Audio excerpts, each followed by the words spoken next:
ये श्रृंखला सर्व आत्माओं के पिता परमात्मा शिव के द्वारा उच्चारित महावाक्यों के संकलन पर आधारित है। ओम शांति। गॉडलीवुड स्टूडियो द्वारा प्रस्तुत अमूल्य रत्न में आप सभी का हार्दिक स्वागत है। इस अनादि ड्रामा में स्वयं परम पिता परमात्मा विकारों से युद्ध करने के लिए रूहानी सेना तैयार कर रहे हैं। इस युद्ध के मैदान में महारथी भी हैं, घोड़ेसवार भी हैं, तो प्यादे भी हैं। इन सभी को पहचानने के लिए गुप्त मेडल्स हैं। महारथी का मेडल प्राप्त करने का आधार क्या है, आज हम ईश्वरीय महावाक्यों द्वारा समझेंगे। और इन महावाक्यों के स्पष्टीकरण के लिए हमारे मध्य हैं प्रजापिता ब्रह्मा कुमारिस ईश्वरीय विश्वविद्यालय के वरिष्ठ राजयोगी शिक्षक आदरणीय राजू भाई साहब। भाई साहब, आपका आज के एपिसोड में बहुत बहुत स्वागत है। ओम शांति। भाई साहब, पिछले एपिसोड में हम बात कर रहे थे 19 मई 77 के महावाक्यों पर, जिसका टॉपिक था आत्मज्ञान और परमात्म ज्ञान में अंतर। भाई साहब, महावाक्यों को आगे बढ़ाते हैं तो परमात्मा कहते हैं कि साक्षी होकर सर्व आत्माओं का अपना अपना पाठ देखते हुए कोई भी पाठ को देख ऐसा क्योंकि हलचल होती है। महारथी और घोड़े सवार दोनों का विशेष अंतर यही है। घोड़े सवार की निशानी क्या होगी? Question mark. और महारथियों की निशानी होगी फुल स्टॉप। जो तीव्र पुरुषार्थी हैं, जिनको परमात्मा महारथी का टाइटल देते हैं जी, वो महारथी आत्माएं हर एक के पार्ट को बहुत साक्षी होकर के देखती हैं जी। ऐसा ये क्यों कर रहा है, इसको ऐसा नहीं करना चाहिए, इस प्रकार के क्वेश्चन उसके पास नहीं उठते। परमात्मा हम सबको कहते हैं कि साक्षी होकर के हर आत्मा के पार्ट को देखो, प्रश्न नहीं करो। क्यों क्या के प्रश्न में उलझ गए तो आप फर्स्ट नंबर से सेकंड नंबर के पुरुषार्थी बन जाओगे। तो जो फर्स्ट नंबर के पुरुषार्थी हैं वो महारथी हैं, और जो हर बात में ऐसा क्यों हो रहा है, ऐसा नहीं होना चाहिए, क्वेश्चन उठा रहे हैं, उनको परमात्मा कह रहे हैं घोड़े सवार हैं। परमात्मा कहते हैं कि जैसे कोई भी सेना होती है तो उसमें फर्स्ट नंबर है या सेकंड है, उसकी निशानी होती है। फिर उनको मेडल मिलता है जिससे मालूम पड़ जाता है कि यह फर्स्ट यह सेकंड है। तो अनादि ड्रामा में रूहानी सेना के सेनानियों को कोई मेडल नहीं देता, लेकिन ऑटोमेटिकली ड्रामा अनुसार उन्हों को स्थिति रूपी मेडल प्राप्त हो ही जाता है। सबसे अच्छा मेडल तो यही है जी, कि हमारी स्थिति कैसी है।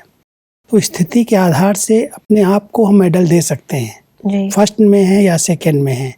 तो फर्स्ट नंबर का जो मेडल है वो परमात्मा उन बच्चों को देते हैं जो हर दृश्य को देखते हुए, हर पार्ट को देखते हुए फुल स्टॉप लगाते हैं। अगर क्वेश्चन मार्क लगाते हैं तो उनको सेकंड मेडल हो जाता है जी। तो परमात्मा हम सबको कह रहे हैं जिनकी बहुत ऊंची स्थिति है, जिन्होंने अच्छी अच्छी स्मृतियों से अच्छा ज्ञान चिंतन करके अपनी स्थिति बना ली है, वो कोई भी दृश्य देखेंगे, क्वेश्चन नहीं करेंगे, फुल स्टॉप लगा देंगे। तो स्थिति के आधार से जो अपने संकल्पों को ब्रेक दे सकते हैं, फुल स्टॉप लगा सकते हैं, वो नंबर 1 महारथी हैं। आगे बढ़ते हैं तो परमात्मा कहता है कि कोई मेडल लगाता नहीं है, स्वतः ही लगा हुआ होता है। तो सुनाया कि महावीर का मेडल होगा फुल स्टॉप, स्टॉप भी नहीं, फुल स्टॉप। और सेकंड नंबर अर्थात घोड़े सवार की निशानी कब स्टॉप कब क्वेश्चन, विशेष निशानी क्वेश्चन की होगी। इससे ही समझना चाहिए कि किस स्टेज वाली आत्मा है, यह निशानी ही मेडल है। इसको परख सकते हैं हम कि अगर हमारे मन में बार बार प्रश्न उठते हैं जी, कभी सोचते हैं चलो ठीक है ड्रामा में ये था, हो गया, कभी सोचते हैं ऐसा नहीं होना चाहिए, ऐसे कहाँ तक चलेगा, कब तक चलेगा, कई प्रकार के प्रश्न अगर मन में उठते रहते हैं। क्योंकि कलयुग के अंतिम समय में हर प्रकार की सीन जो भी किसी के आत्मा के हिसाब किताब रहे हुए हैं, एक तरफ विकारों का फुल फोर्स है, एक तरफ प्रकृति अपना रूप दिखा रही है।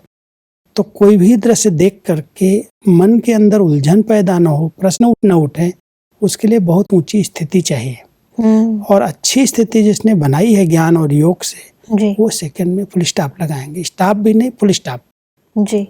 बिंदी लगा दिया, उसका चिंतन नहीं करेंगे, उसका वर्णन नहीं करेंगे, लेकिन जो दूसरी क्वालिटी की आत्माएं हैं, घोड़े सवार जिनको परमात्मा कह रहे हैं, वो कभी तो स्टॉप लगा लेंगी, लेकिन कभी प्रश्न पर प्रश्न, ऐसा क्यों हो रहा है, ऐसा नहीं होना चाहिए, इसको ऐसे नहीं करना चाहिए। तो इन प्रश्नों में उलझ जाना माना घोड़े सवार। परमात्मा कहते हैं कि स्पष्ट दिखाई देता है ना, दिन प्रतिदिन हर एक आत्मा अपना स्वयं ही साक्षात्कार कराती रहती, न चाहते हुए भी हर एक की स्टेज प्रमाण स्थिति दिखाई देती जा रही है। सरकमस्टांस ऐसे आएंगे, समस्याएं ऐसी उन्हों के सामने आएंगी जो न चाहते हुए भी स्वयं को छिपा नहीं सकेंगे, क्योंकि अब जैसे समय समीप आ रहा है तो समीप समय के कारण माला स्वयं ही अपना साक्षात्कार कराएगी।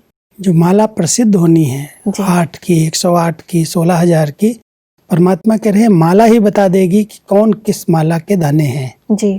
क्योंकि स्थिति हर एक की नंबरवार है, और वो नंबरवार स्थिति जिसको नंबर आगे लेना है उसके आगे कोई भी विघ्न आएंगे वो सहज हटते जाएंगे।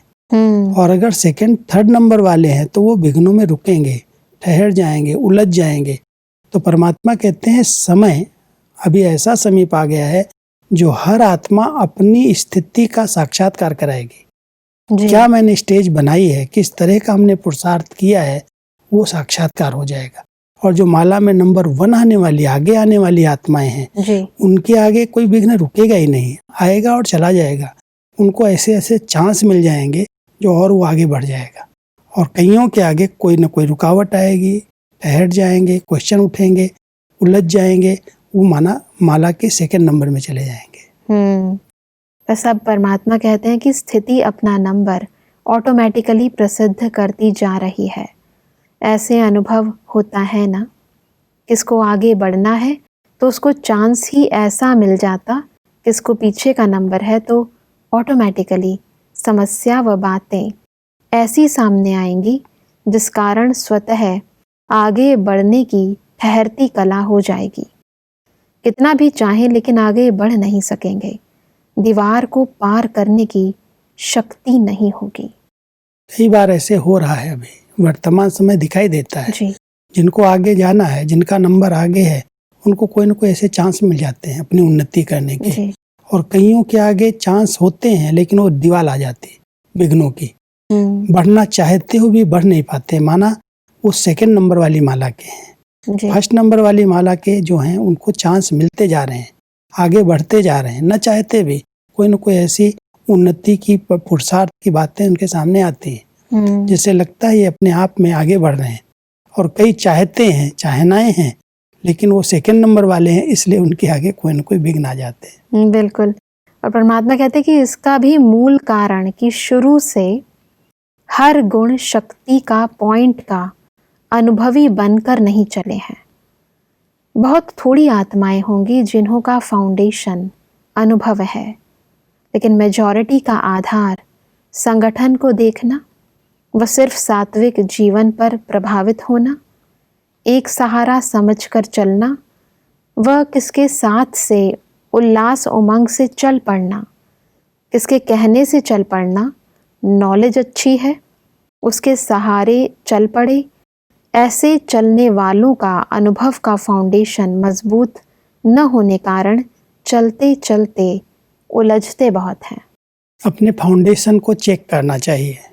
जिस दिन से हम परमात्मा के बच्चे बने जी, इस ज्ञान मार्ग में हम चले, क्या हमने ज्ञान और योग का फाउंडेशन अनुभव के आधार से बनाया है? अगर ज्ञान योग का फाउंडेशन नहीं है, अनुभव का फाउंडेशन नहीं है, अनुभवी नहीं है, हमने किसी संगठन को देखा, हमें जीवन अच्छी लगी, कोई बहनों की, कोई भाइयों की, संग अच्छा लगा, संगठन अच्छा लगा, परिवार अच्छा लगा, उसके आधार से हम चल पड़े हैं। लेकिन जो हमारा मूल है, जो हमारा फाउंडेशन है ज्ञान और योग, अगर उसके अनुभवी बन गए तो कभी भी धोखा नहीं खाएंगे, वो सदा आगे बढ़ते रहेंगे, उन्नति होती रहेगी। तो ये हर एक को अपने फाउंडेशन को जरूर चेक करना चाहिए। कमजोर फाउंडेशन कोई भी तूफान को सहन नहीं कर सकता जी। अगर मकान का भी फाउंडेशन पक्का नहीं है, कमजोर है जी, 2-3 डिग्री भी अगर हिल गई पृथ्वी, भूकंप आ गया तो गिरा देगा। और जिसका बहुत अच्छा मजबूत फाउंडेशन है, कितना भी तूफान आए भूकंप में भी वो कई बार खड़ा रह सकता है। तो परमात्मा हम सबको कहते हैं फाउंडेशन को चेक करो। परमात्मा कहते हैं कि लेकिन नंबर तो बनने ही हैं। कई ऐसे अब भी हैं जो योग सिखाते हैं लेकिन योग का अनुभव नहीं है। वर्णन करते हैं योग किसको कहा जाता है, योग से यह प्राप्ति होती है, लेकिन योगी जीवन किसको कहा जाता है, उसका अनुभव बहुत अल्पकाल का है। ड्रामा कहते, लेकिन ड्रामा के रहस्य को जान ड्रामा के आधार पर जीवन में अनुभव करना वह बहुत कम। ऐसी आत्माएं जिनके पास अनुभव नहीं है, जी। छोटी सी भी बात कोई आती है तो उसको पार करने में बहुत सा समय नष्ट हो जाता है। उनकी स्थिति इतनी डगमग हो जाती है, रोना शुरू हो जाता है, मूड खराब हो जाती है। अगर ड्रामा का ज्ञान अनुभव में आया हुआ है कि ये हर आत्मा का अपना अपना पार्ट है, तो फुल स्टॉप लगा सकते। योग सिखा रहे हैं लेकिन योग की गहराई, योगी जीवन क्या होती है, कैसे हम सबके साथ योगी जीवन में चल सकते हैं, रह सकते हैं, उसका अनुभव नहीं किया। तो कई आते हैं, सेवा करते करते उसमें बिजी हो जाते हैं, जो चांस मिला वो लेते रहते हैं, लेकिन अपने आप को पढ़ाने का, अपना शिक्षक बनने का, अपने को अनुभवी बनाने का चांस समय नहीं मिलता। तो आवश्यक ये है कि मान लो अगर हम दूसरों को योग सिखा रहे हैं, ज्ञान सुना रहे हैं, तो हम कभी कभी उस योग की गहराई का अनुभव करें। क्या हमने उसके अनुभव किए हैं? अगर मैं अनुभवी मूर्त बन गया हूँ तो दूसरे कोई भी परीक्षाएं आए, कैसी भी बातें आ जाएंगे, तो हम सहज पार कर सकते हैं। नहीं तो अगर फाउंडेशन कच्चा है, ज्ञान हम सुना रहे हैं, ड्रामा की बातें दूसरों को सुना रहे हैं और मेरे सामने वो बात आ गई तो मेरी स्थिति बिगड़ गई।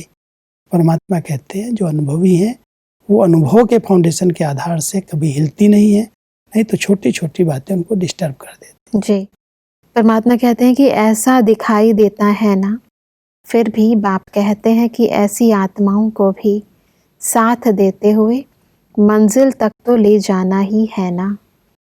बाप अपना वायदा तो निभाएंगे ना, लेकिन संगम युग की प्राप्ति का जो श्रेष्ठ भाग्य है उससे खाली रह जाते हैं। सहयोग की लिफ्ट से चलते रहेंगे, लेकिन जो सारे कल्प में नहीं मिलना है और अब मिल रहा है उससे वंचित रह जाते हैं। ऐसे को देख करके रहम भी आता है, तरस भी पड़ता है। सागर के बच्चे बनकर भी तालाब में नहाने के अधिकारी बन जाते हैं। अपनी छोटी छोटी कमजोरी की बातों में समय बिताना, यह तालाब में नहाना हुआ ना। कई बार ऐसे होता है कि हमको जो अनुभव करने चाहिए संगम पर, जो हमको गोल्डन चांस मिले हुए हैं, सारे कल्प में चांस नहीं है। अव्यक्त वतन क्या है, मूल वतन क्या है, पूरे कल्प में किसी को पता नहीं है। संगम युग पर हम सबको समझ मिली है, तो समझ के आधार से कम ये अनुभव करें, उस स्थिति में हम कुछ समय रहें। उसके लिए हमारे पास समय नहीं है और दूसरे प्रकार से हम चल तो रहें। परमात्मा कहता है बच्चे बने हैं तो उनको साथ तो ले जाना पड़ेगा जी। छोड़ते भी नहीं हैं, साथ भी हैं, सेवाएं भी कर रहे हैं, लेकिन जो अनुभव करना चाहिए उससे वंचित हैं।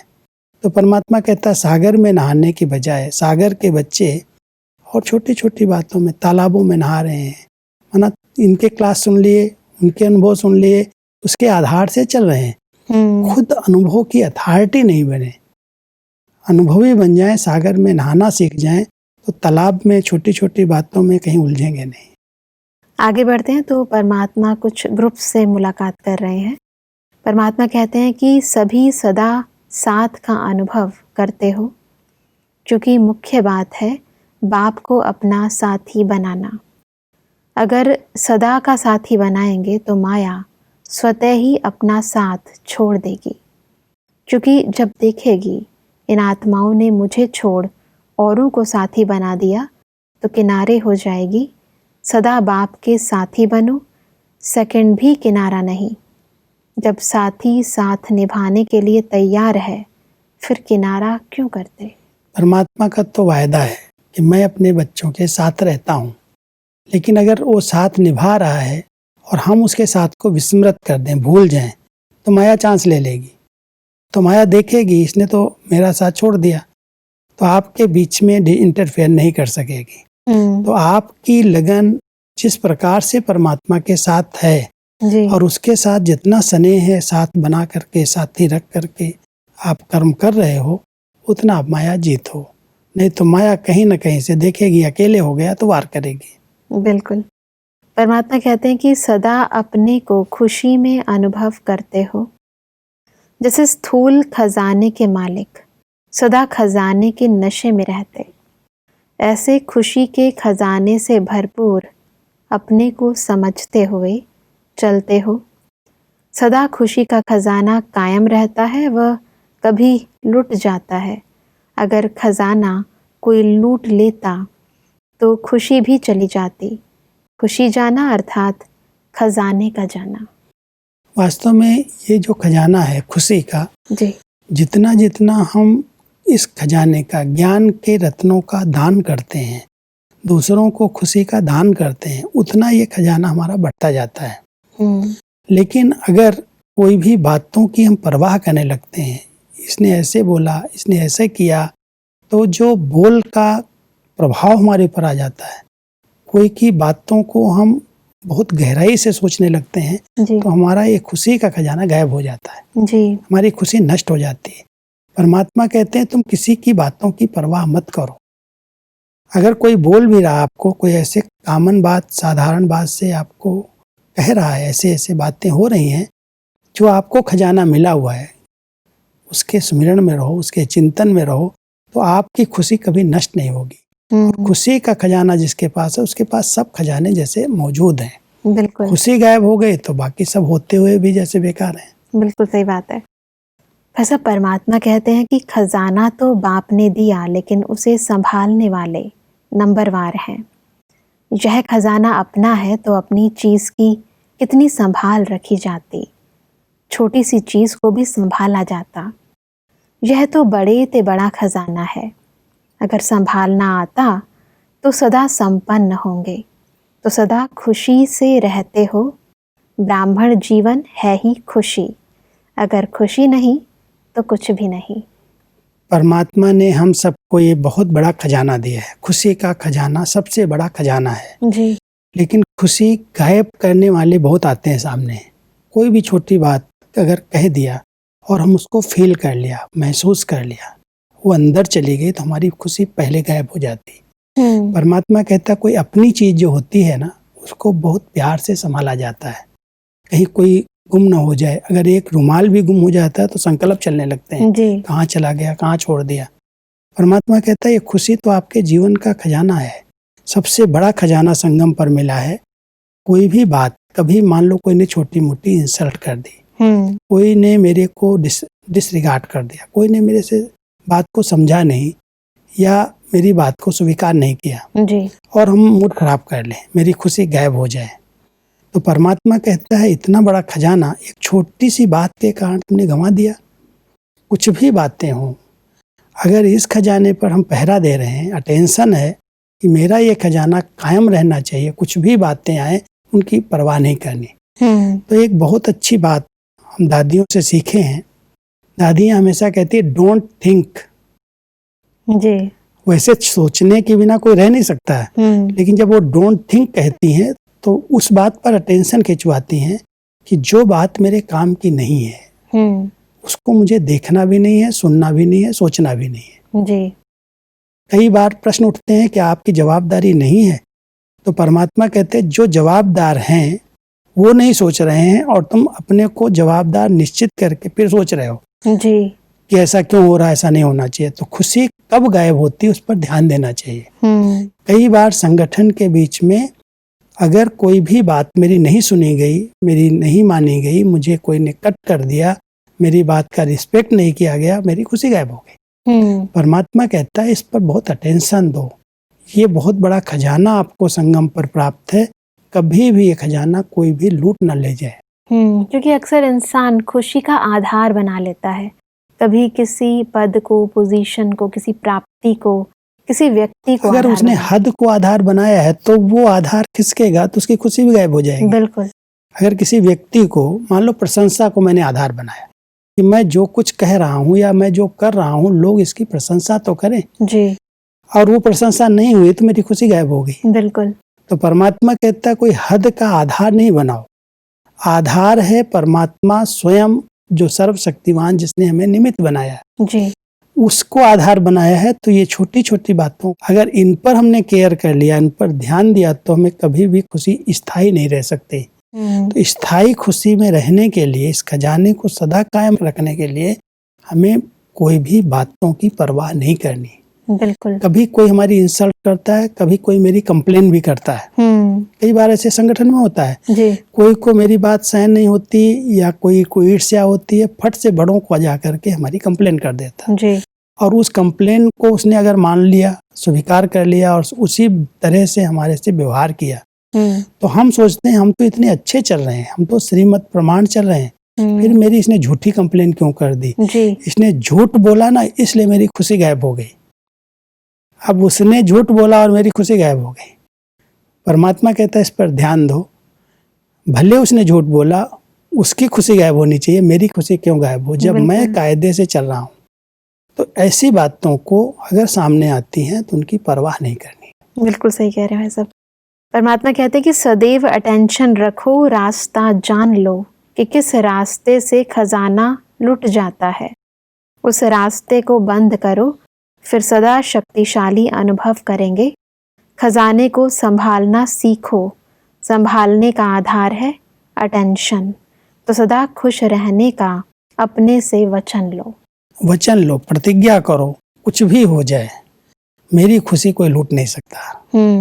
अगर अच्छे अच्छे नशे के संकल्प करेंगे, सकारात्मक सोचने की आदत डालेंगे, कोई भी नेगेटिव बात को भी अगर उसको परिवर्तन करने का संस्कार है, भले आइए आने दो, मुझे उसकी चिंता नहीं करनी, तो हमारा एक खुशी का खजाना कायम रह सकता है। बिल्कुल। तो परमात्मा सिर्फ एक ही शब्द दे रहे हैं, अटेंशन।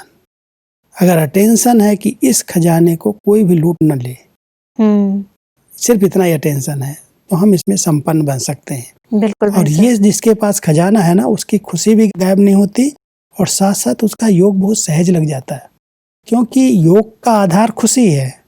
अगर हमारे संकल्पों में उदासी है, निराशा है, दुख है, हम बाबा को याद करने बैठेंगे तो योग नहीं लगेगा। आगे बढ़ते हैं तो परमात्मा कहते हैं कि दूसरे के आगे वचन लेने से टेम्परेरी टाइम रहता, लेकिन स्वयं अपने आप से वचन लो कि कुछ भी हो जाए लेकिन प्रतिज्ञा को कभी नहीं तोड़ेंगे। बाप मिला, वर्षा मिला, बाकी क्या रहा। इतनी श्रेष्ठ प्राप्ति वाला कितना नशे में रहेगा। सदा मायाजीत अर्थात सदा हर्षित। स्वयं और दूसरों की सेवा का बैलेंस हो तो मेहनत कम और सफलता ज़्यादा होगी। कई बार हम सेवाओं में लग जाते और सेवाओं के कारण हम अपने लिए समय नहीं दे पाते। परमात्मा यहाँ हमारा अटेंशन खिंचवा रहे हैं, सेवा के साथ साथ स्थिति। अगर स्थिति पर ध्यान है तो सेवा अपने आप होगी। परमात्मा इस बात पर ध्यान खिंचवाते हैं कि बच्चे अगर केवल एक चीज को पकड़ के रखा, मानो स्थिति पर ही पूरा ध्यान दिया, सेवाएं नहीं की, तो दुआएं नहीं मिली। बिल्कुल। स्थिति और सेवा, स्वस्थिति पहले है, सेवा पीछे है, लेकिन इन दोनों के बैलेंस से चलने वाली आत्मा वो सदा खुश रह सकती है। अगर बैलेंस टूट जाएगा तो खुशी भी गायब हो जाएगी। बिल्कुल। तो इस खजाने को हमें सदा कायम रखना है और इस खजाने के लिए प्रतिज्ञा करनी है, वचन लेना है कि कुछ भी हो जाए इस प्रतिज्ञा को कोई भी तोड़ नहीं सकता है। बिल्कुल। और वो प्रतिज्ञा भी हमें खुद से लेनी है, दूसरों से नहीं। हाँ, अपने से प्रतिज्ञा करनी है जी। कि ये मेरा बहुत बड़ा खजाना है, इस खजाने को मैं कभी गंवाऊंगा नहीं। बिल्कुल भाई साहब। भाई साहब, आज हमने समझा कि कैसे हर बात में फुल स्टॉप लगाकर आगे बढ़ना है और अपने खुशी के खजाने को कभी गंवाना नहीं है। भाई साहब, स्पष्टीकरण के लिए आपका बहुत बहुत धन्यवाद। दर्शकों, आज के एपिसोड में हमने समझा कि महारथी का मेडल है फुल स्टॉप और घोड़े सवार का क्वेश्चन मार्क। इसलिए हमें हलचल के समय डगमग नहीं होना है, साक्षी होकर फुल स्टॉप लगाना है। परमात्मा ने कहा कि हमें अपने अनुभव के फाउंडेशन को मजबूत करना है, हर गुण और हर शक्ति का अनुभवी बनना है। परमात्मा ने कहा कि खुशी हमारा सबसे बड़ा खजाना है और इसका आधार है अटेंशन। दर्शकों, आज के एपिसोड से संबंधित यदि आपके मन में कोई भी प्रश्न है तो आप हमें ईमेल कर सकते हैं। हमारा ईमेल आईडी है amulyaratna@godlywoodstudio.org। अगले एपिसोड में एक और अव्यक्त वाणी के साथ आप सभी के समक्ष हम फिर हाजिर होंगे। तब तक के लिए लेते हैं इजाजत। ओम शांति। मुख्य सार, योगी जीवन का अर्थ। योग किसको कहा जाता है? योग से कौन सी प्राप्ति होती है? योगी जीवन किसको कहा जाता है? इसका अनुभव सदा काल रहे।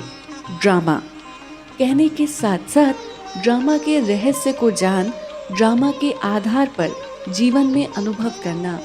महारथियों की निशानी है फुल स्टॉप, घोड़े सवार की निशानी है क्वेश्चन मार्क।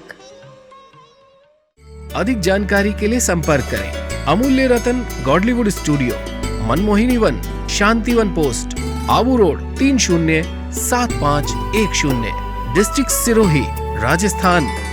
ईमेल आईडी है amulyaratn@godlywoodstudio.org।